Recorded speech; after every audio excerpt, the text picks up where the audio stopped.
Hello friends, स्वागत है आप सभी का मेरे यूट्यूब चैनल ब्राइट एजुकेशनल अड्डा पर। फ्रेंड्स, जैसा कि आपको पता है आपका चैप्टर चल रहा है ह्यूमन आई। और जो ह्यूमन आई का आज हम टॉपिक लेकर आज में हम आपको ह्यूमन आई पढ़ा चुके हैं और आपको निकट दृष्टि दोष और दूर दृष्टि दोष ये भी पढ़ा चुके हैं। और आज हमारा टॉपिक है पावर ऑफ अकोमोडेशन, ठीक है, यानी कि समंजन क्षमता। फ्रेंड्स, जो समंजन क्षमता होती है यानी कि देखिए फ्रेंड्स, ये जो हमारा लेंस होता है आई में, कौन सा लेंस होता है? Convex lens. कौन सा लेंस होता है? Convex lens. और फ्रेंड, इस लेंस के ऊपर नीचे से साइड में किससे लगा होता है? सिलेरी मसल्स होती है। क्या होती है? सिलियरी मसल्स, ठीक है। ये सब आपको बता ही चुके हैं। ये जो सिलेरी मसल्स होती हैं, ये सिलेरी मसल्स क्या करती हैं? इस लेंस को कंप्रेस और इलैंगुएट करती हैं, यानी कि इसको कंप्रेस और इलैंगुएट करेंगे, यानी कि लेंस के साइज को चौड़ा और पतला करेंगे, ठीक है। लेंस को यहाँ पे पतला हो गया, यहाँ पे चौड़ा हो जाएगा, तो ये लेंस को चौड़ा और पतला करती हैं, ठीक है। क्या? Ciliary muscles.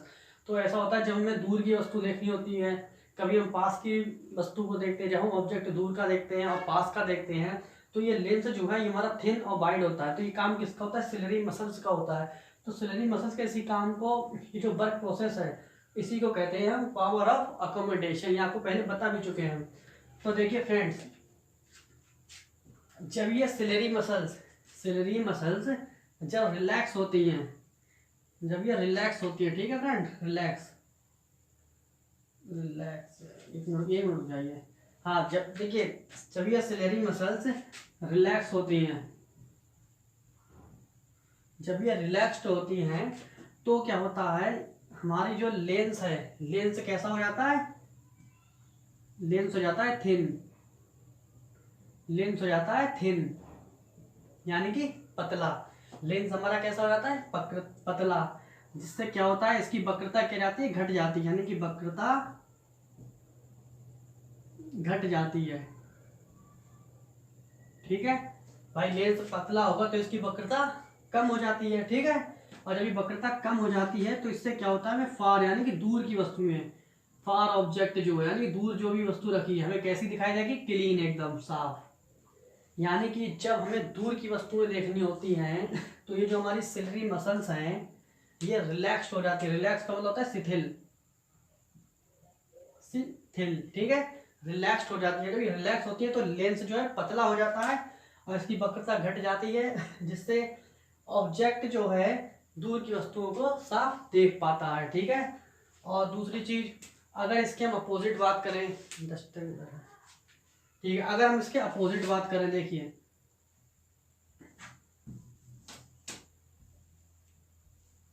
अगर ये हमारी सिलेरी मसल्स कॉन्ट्रैक्ट हो जाएंगी, ठीक है, कॉन्ट्रैक्ट, जब ये हमारी सिलेरी मसल से कॉन्ट्रैक्ट हो जाएंगी तो क्या होता है? तो हमारा लेंस हो जाता है वाइड, यानी कि लेंस हो जाएगा चौड़ा और वक्रता बढ़ जाएगी। और जब वक्रता बढ़ जाती है तो हमें नियर का ऑब्जेक्ट, नियर ऑब्जेक्ट एकदम कैसा दिखाई देता है? क्लीन, ठीक है। नियर के ऑब्जेक्ट देखने के लिए जो सिलेरी मसल है कैसी हो जाती है? कॉन्ट्रैक्ट हो जाती है, ठीक है, यानी और जब रिलैक्स होती हैं तो दूर का ऑब्जेक्ट साफ दिखता है, ठीक है।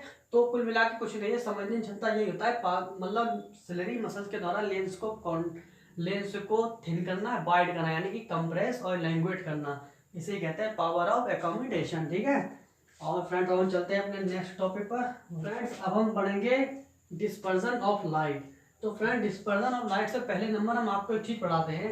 आपने प्रिज्म का नाम सुना होगा, प्रिज्म। तो हम पहले नंबर आपको प्रिज्म के बारे में पढ़ा देते हैं। फ्रेंड्स देखिए, अगर हम प्रिज्म को फ्रंट व्यू से देखेंगे, यानी सामने से देखेंगे, तो ऐसा दिखाई देता है। तो देखिए फ्रेंड्स, अगर ये हमने बना रखा है पहले, देखिए, अगर कोई लाइट रही है, हमारा क्या मीडियम? रेयर मीडियम है, ठीक है। कैसा मीडियम है? रेयर। ये कौन सा मीडियम है? डेंसर। डेंसर मतलब सघन, और रेयर मतलब होता है विरल। विरल यानी कि इसमें डेंसिटी कम होगी और सघन इसमें डेंसिटी ज्यादा होगी, ठीक है, सघन, ठीक है। तो देखिए, मान लीजिए इसमें कोई लाइट रेज आ रही है, ये आपकी लाइट रेज आई, ठीक है। यहाँ पे इंसिडेंट हुई, आपकी कौन सी हो गई? Incident raise.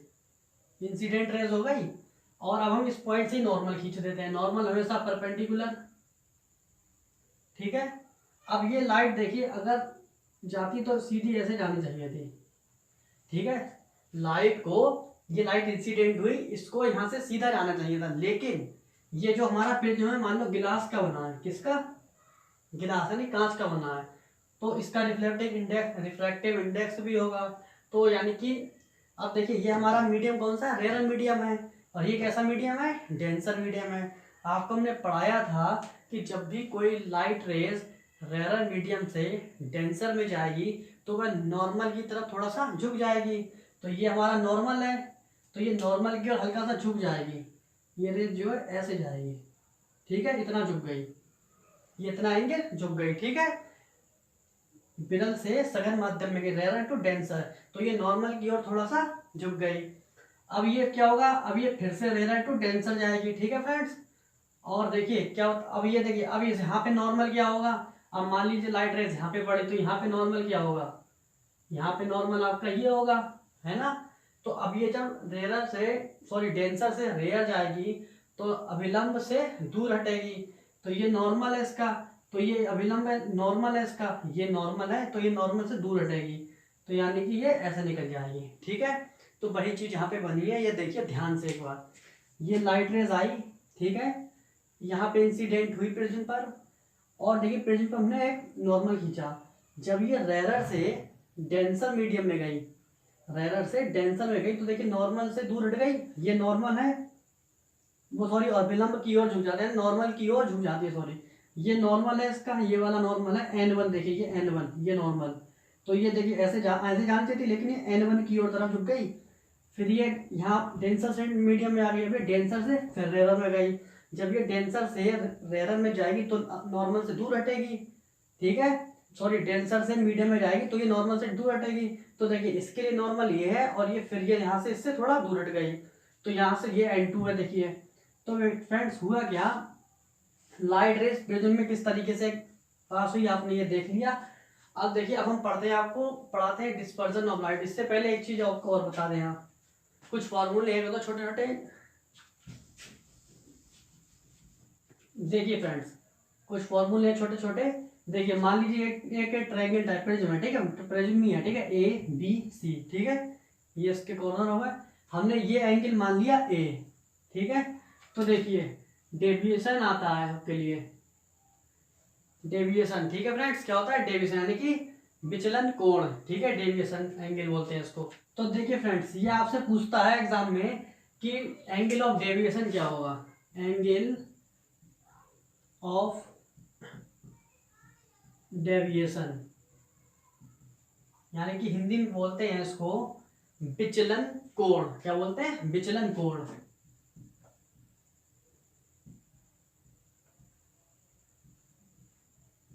क्या बोलते हैं, विचलन कोण। अब देखिए फ्रेंड एंगल ऑफ डेविएशन, इसे डेल्टा से प्रेजेंट करते हैं, किससे, डेल्टा से, इस तरीके से, ठीक है। तो फॉर्मूला इसका होता है delta equal to mu -1 into A, ये फॉर्मूला आपको याद रखना है, एंगल ऑफ डेविएशन। अब देखिए इसमें डेल्टा क्या है, एंगल ऑफ डेविएशन, म्यू क्या है, इस गिलास ये जो प्रिज्म है इसका रिफ्रैक्टिव इंडेक्स, ये क्या है, रिफ्रैक्टिव इंडेक्स मतलब अपवर्तनांक, ठीक है, बन तो बनी है, ए क्या है, ए जो एंगल है, ये एंगल है, ठीक है। अच्छा ये डेल्टा क्या है, ये भी तो एक एंगल ही है, ये कौन सा एंगल होता है, ध्यान से देखिए, ये लाइट रेज आई, इंसिडेंट रेज यही है ना, लाइट रेज को जाना तो ऐसे चाहिए था, यहां से जाना चाहिए था, और ये यहां से ऐसे करके चली जानी चाहिए थी लाइट रेज, लेकिन एक्चुअल में लाइट गई कहाँ, यहां से कैसे निकलनी चाहिए थी, इधर से ऐसे निकलनी चाहिए थी लाइट, लेकिन जा कहाँ रही है ये, तो ये जो डिफरेंस आया, ये एंगल, ये जो एंगल डिफरेंस आया है, ठीक है, ध्यान से देखिए, लाइट ऐसे जानी चाहिए थी, गई कैसे, तो ये जो डिफरेंस आया है डेविएशन एंगल, ये होता है डेविएशन एंगल, ठीक है, ये होता है डेविएशन एंगल, ठीक। इसके बाद अब देखिए डेविएशन एंगल हो गया आपका, इसको नोट कर लीजिए, ओके नोट। अब देखिए क्वेश्चन आता है कि डेविएशन एंगल का मान किस पर डिपेंड करता है, ठीक है, डेविएशन वैल्यू किस पर डिपेंड करती है। तो देखिए फ्रेंड्स फॉर्मूले में देखिए आप, डेविएशन जो है भाई म्यू पर डिपेंड करेगा, यानी कि मेटेरियल के इसके अपवर्तनांक पर, रिफ्रैक्टिव इंडेक्स पर, ए मतलब ये एंगल पर, ठीक है। और देखिए फ्रेंड्स, ये जो डेविएशन है, डेविएशन आप ध्यान रखिएगा, ये जो यहाँ से लाइट निकलनी चाहिए थी और निकल कहाँ रही है ऐसे, तो इनके बीच का डिफरेंस है एंगल का, ठीक है, ये डेविएशन होता है।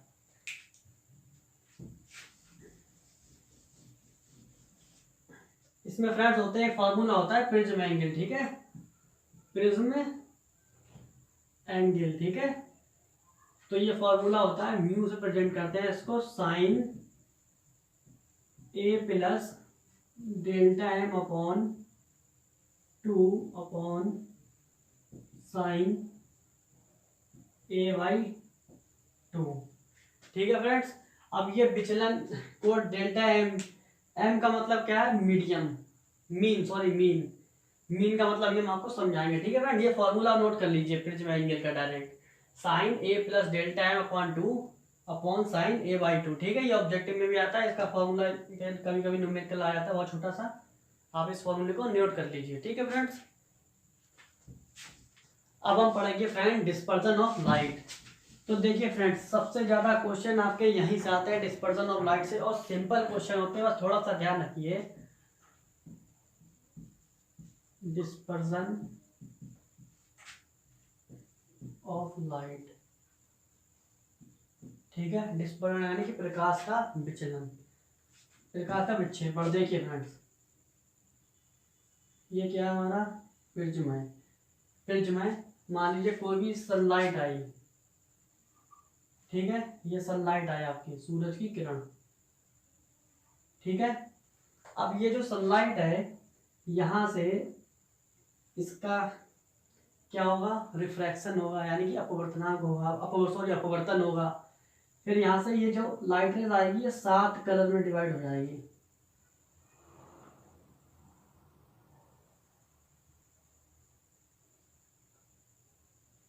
ठीक है, 7 कलर, ठीक है फ्रेंड्स।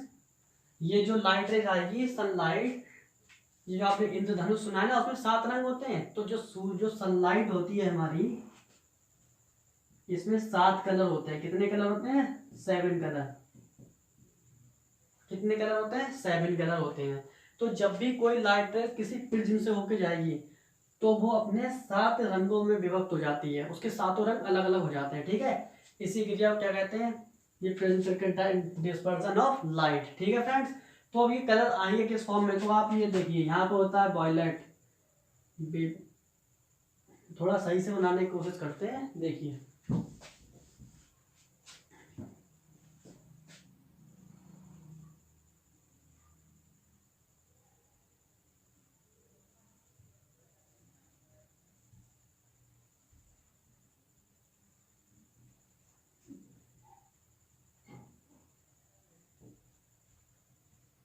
देखिए फ्रेंड्स, जब कोई ये आपकी सनलाइट है,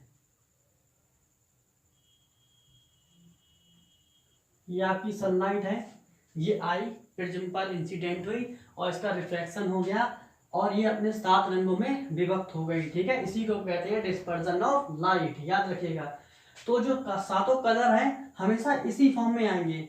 सबसे नीचे कौन सा होगा, वॉयलेट, ठीक है, वॉयलेट, ठीक है, बैगनी बोलते हैं इसे। उसके नीचे इंडिका, उसके ऊपर ब्लू, फिर ग्रीन, उसके ऊपर येलो, फिर ऑरेंज, फिर रेड, ठीक है फ्रेंड्स। तो यही फॉर्म होगा। तो इसको याद करने के लिए एक नंबर याद रखिए आप, BIB, बिग जी योर, ठीक है, इस फॉर्म में होता है BIBGYOR, बिग जियोर। ये वर्ड आपको याद रखना है, और ये नीचे से ऊपर होता है, याद रखिएगा, violet, indigo, blue, green, yellow, orange, red. यानी कि सबसे नीचे कौन सा होगा कलर, वॉयलेट कलर होगा, सबसे ऊपर कौन सा होगा, रेड कलर होगा, ठीक है फ्रेंड्स। तो अब क्वेश्चन इसी से आते हैं, सबसे ज्यादा क्वेश्चन, छोटे छोटे क्वेश्चन आते हैं 1-1 नंबर के, और इसी से क्वेश्चन आते हैं, वो हम आपको क्वेश्चन राइट कराते हैं, ठीक है फ्रेंड, और समझाते भी हैं। तो देखिए फ्रेंड्स, क्वेश्चन नंबर क्या होता है, देखिए आप देखिए, सबसे नीचे कलर कौन सा गया हमारा, वॉयलेट कलर, यानी बैगनी कलर। तो देखिए फ्रेंड्स, अगर ये लाइट रेंज जानी तो यहाँ चाहिए थी, आई कहाँ, थोड़ी नीचे आई ना, तो सबसे ज्यादा विचलन किसका हुआ, डेविएशन एंगल सबसे ज्यादा किसका होगा भाई? देखिए डेविएशन एंगल का फॉर्मूला भी लिखाया था आपको, delta equal to mu one into A, ये वो लिखाया था। तो देखिए फ्रेंड्स, सबसे ज्यादा विचलन किसका हुआ? वॉयलेट का हुआ। तो क्वेश्चन आता है कि प्रिज्म जब कोई सनलाइट यानी कि डेविएशन एंगल सबसे ज्यादा किस कलर का होता है, सीधा आ जाता है। तो आप याद रखेंगे HIGHEST, हाईएस्ट, ठीक है, हाईएस्ट डेविएशन एंगल, ठीक है, यानी कि सबसे ज्यादा विचलन कोण किस एंगल का होता है, वो किस कलर का होता है? तो वॉयलेट कलर का, ठीक है। और एकदम लोएस्ट यानी कि सबसे कम, तो जो सबसे कम झुका है वो कौन सा है? रेड है। तो लोएस्ट डेविएशन एंगल किसका होता है? रेड कलर का होता है। ये क्वेश्चन आते हैं बस इससे, ठीक है। पहला आपका क्वेश्चन बन गया। दूसरा क्वेश्चन आता है कि अब देखिए डेविएशन एंगल किसका ज्यादा होगा? जिसका म्यू ज्यादा होगा, जिसका म्यू ज्यादा होगा। म्यू क्या है? रिफ्रैक्टिव इंडेक्स यानी अपवर्तनांक।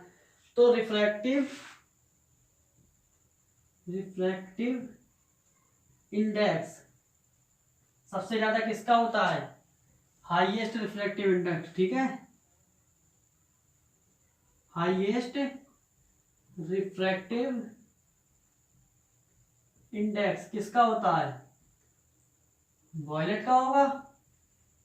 सबसे ज्यादा किसका होगा? वॉयलेट का। क्यों? जब डेविएशन सबसे ज्यादा उसका है तो म्यू भी उसका सबसे ज्यादा होगा। तो हाईएस्ट रिफ्लेक्टिव इंडेक्स किसका? वॉयलेट का। और लोएस्ट, फिर वही बात, lowest reflective index red colour का होगा, ठीक है। 2 क्वेश्चन होगा तैयार। थर्ड क्वेश्चन आता है कि HIGHEST highest wavelength, highest wavelength किस कलर की होती है? तो हाईएस्ट वेवलेंथ होती है फ्रेंड्स रेड कलर की। किसकी होती है? रेड कलर की। और लोएस्ट वेवलेंथ किसकी होगी? वॉयलेट कलर की। अभी समझाते हैं आपको वेवलेंथ क्या होता है। और फोर्थ क्वेश्चन आता है आपका कि फोर्थ हाईएस्ट फ्रीक्वेंसी किस कलर की होगी? FREQUENC भाई। हाईएस्ट फ्रीक्वेंसी किस कलर की होगी? तो किसकी होगी? वॉयलेट की। और लोएस्ट किसकी हो जाएगी? रेड की, ठीक है। वेवलेंथ का अपोजिट होती है फ्रीक्वेंसी, याद रखिएगा। वेवलेंथ सबसे ज्यादा हाई किसकी है? रेड की। तो फ्रीक्वेंसी किसकी हो जाएगी? वॉयलेट की। बस ये 4 क्वेश्चन हैं जो इनसे आते हैं कि अगर पूछे हाईएस्ट रिफ्लेक्टिव इंडेक्स, एक चीज याद रखिएगा, डेविएशन सबसे ज्यादा किसका हुआ? वॉयलेट का। अगर डेविएशन सबसे ज्यादा इसका है तो म्यू भी सबसे ज्यादा इसका होगा, यानी कि रिफ्लेक्टिव इंडेक्स भी इसका होगा सबसे ज्यादा, ठीक है। और वेवलेंथ भी इसकी सबसे ज्यादा होगी। और वेवलेंथ जब इसकी सबसे ज्यादा है वॉयलेट की, तो वेवलेंथ सबसे ज्यादा किसकी है? रेड कलर की। फ्रीक्वेंसी सबसे ज्यादा इसकी होगी, ठीक है। फ्रीक्वेंसी सबसे ज्यादा किसकी है? वॉयलेट की। और हाईएस्ट वेवलेंथ किसकी है? रेड की। वेवलेंथ होता क्या है? देखिए फ्रेंड्स, जैसे कोई आपकी ये रेज आ रही है, तो यहाँ से यहाँ तक की जो डिस्टेंस होती है ये आपकी होती है वेवलेंथ से लैम्डा से प्रेजेंट करते हैं, ठीक है फ्रेंड्स। ये वेवलेंथ जब आगे कहीं पढ़ाएंगे तो बताएंगे आपको अच्छे से, ठीक है फ्रेंड्स। तो ये प्रिज्म से इतने ही क्वेश्चन आते हैं, ठीक है फ्रेंड्स।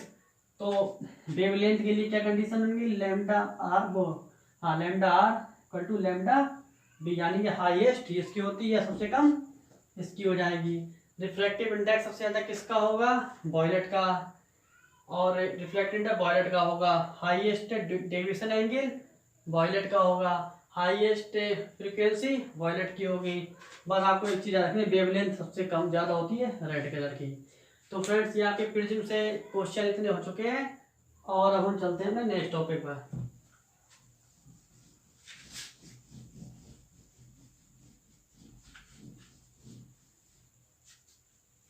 अब हम चलते हैं एंगुलर डिस्पर्जन। एंगुलर डिस्पर्जन, ठीक है, यानी कि कोणीय विक्षेपण, ठीक है फ्रेंड्स, कोणीय विक्षेपण पर। तो देखिए एंगल ज़्यादा मत समझिए, आपको सीधा सीधा याद रखिए, जो आपका एंगुलर डिस्पर्सन होता है ये होता है आपका delta B minus delta R, delta B minus delta R. ठीक है friends, delta B minus delta R. और मैंने आपको एक फॉर्मूला बोला था कि डेल्टा बी इक्वल टू क्या होता है, म्यू माइनस 1 इंटू ए, है ना। तो आप रख दीजिए डेल्टा बी के लिए, डेल्टा बी क्या हो जाएगा आपका म्यू बी माइनस 1, यानी कि म्यू क्या होता है रिफ्लेक्टिव इंडेक्स, तो वॉयलेट कलर का रिफ्लेक्टिव इंडेक्स ये होगा A minus mu r minus 1 into A. Solve कर लीजिए, दोनों में क्या कॉमन आ गया ए बाहर ले लीजिए, तो म्यू बी माइनस 1 और माइनस म्यू आर, और ये माइनस माइनस प्लस, इतना तो आप जानते ही हैं, ये माइनस का 1 ये प्लस का 1 कट गया, तो क्या आ गया A in bracket mu B minus mu r. ठीक है, तो एंगुलर डिस्पर्सन आपका क्या हो गया, आपका एंगुलर डिस्पर्सन क्या हो गया, एंगुलर डिस्पर्सन क्या आ गया आपका A in bracket mu B minus mu r. ठीक है, यानी कि ये एंगल, जो एंगल हमने बताया था ना आपका यहाँ पे जो बना होता है, ठीक है, और म्यू बी क्या है reflective index of violet colour, reflective index of red colour. ये हो गया आपका एंगुलर डिस्पर्सन, डायरेक्ट सीधा ऑब्जेक्टिव आ जाता है। ठीक है फ्रेंड्स, और अब हम चलते हैं नेक्स्ट टॉपिक पर। Next topic dispersion power. ठीक है,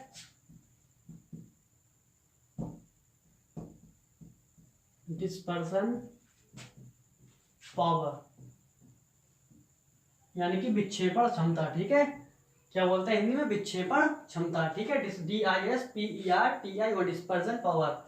डिस्पर्सन पावर इक्वल टू क्या होता है फ्रेंड, देखिए होता है angular dispersion, angular dispersion,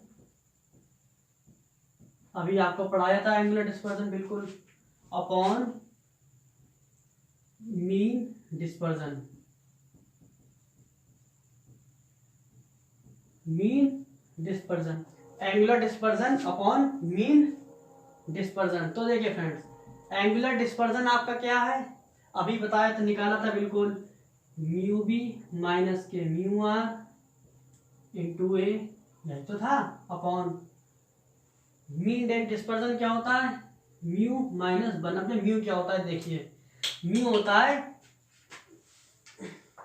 mu होता है का आपका मीन, मीन मतलब इसमें हम जो एवरेज लेते हैं ना, जो हमारा अभी पेज चुना था उसमें जो एवरेज होता है, एवरेज कलर आता है आपका येलो, ये येलो क्या होता है, यानी कि म्यू बराबर हो जाएगा हमारा म्यू बी माइनस का म्यू आर, ये लास्ट वाला कलर होता है नीचे का। ठीक है, अगर ना दिखाओ तो यहाँ से देखिए, म्यू इक्वल टू हो जाएगा म्यू बी माइनस के म्यू आर अपॉन 2, ये एवरेज होता है मीन। ठीक है, तो देखिए ये आपका हो गया डिस्पर्सन पावर,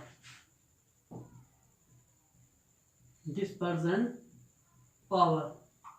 ठीक है फ्रेंड्स, डिस्पर्सन पावर ये आपका हो गया। इसको आगे आप देखना चाहें ऐसे भी लिख सकते हैं, म्यू बी माइनस के mu R into A upon, अब देखिए म्यू की जगह हम क्या लिख देंगे, म्यू बी माइनस के म्यू आर अपॉन 2, म्यू इतना ही तो है माइनस 1।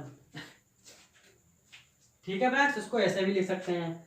तो ये आपका हो गया डिस्पर्सन पावर। ठीक है, ये छोटे छोटे टॉपिक हैं, इससे डायरेक्ट आपका ऑब्जेक्टिव बन जाता है फॉर्मूले वगैरह से, और कुछ खास नहीं है। आपके जो हमने 4 बातें लिखाई है कि फ्रीक्वेंसी किसकी ज़्यादा हो, किस कलर की ज़्यादा होगी, वेवलेंथ किस कलर की ज़्यादा होगी, रिफ्रैक्टिव इंडेक्स, उनसे क्वेश्चन बहुत ज़्यादा आता है। और देखिए आप फ्रेंड, जो लाल वेवलेंथ सबसे ज़्यादा किसकी होती है, ज़्यादा वेवलेंथ जो होती है आपकी सबसे ज़्यादा होती है रेड कलर की, किसकी, रेड कलर की। अब अगर वेवलेंथ रेड कलर की ज़्यादा है, आपने देखा हो कहीं भी अगर सिग्नल का यूज करते हैं हम, सिग्नल में जो डेंजर के लिए यानी रेड कलर यूज करते हैं, लाइट में रेड कलर के सिग्नल का यूज क्यों करते हैं, क्योंकि इसकी वेवलेंथ ज़्यादा होती है। वेवलेंथ ज़्यादा का मतलब जैसे कोई ये, यानी कि किन्हीं 2 हाईएस्ट पॉइंट के बीच की दूरी या 2 लोएस्ट पॉइंट, ये जो वेवलेंथ है, यानी कि ये जो रेड कलर का सिग्नल होगा बहुत दूर से चमक जाएगा, बहुत दूर तक जाता है ये। ठीक है फ्रेंड्स, इस कारण हाई वेवलेंथ के कारण हम सिग्नलों में रेड कलर का यूज करते हैं। अब कल हम आपको नेक्स्ट लेक्चर में कुछ एग्जांपल लेकर आएंगे, जैसे सूरज जो है राइज के समय यानी कि डूबते समय या उगते समय सूरज लाल क्यों दिखाई देता है, आकाश नीला क्यों दिखाई देता है, तारे टिमटिमाते हुए क्यों दिखाई देते हैं। इस टाइप के आपके सभी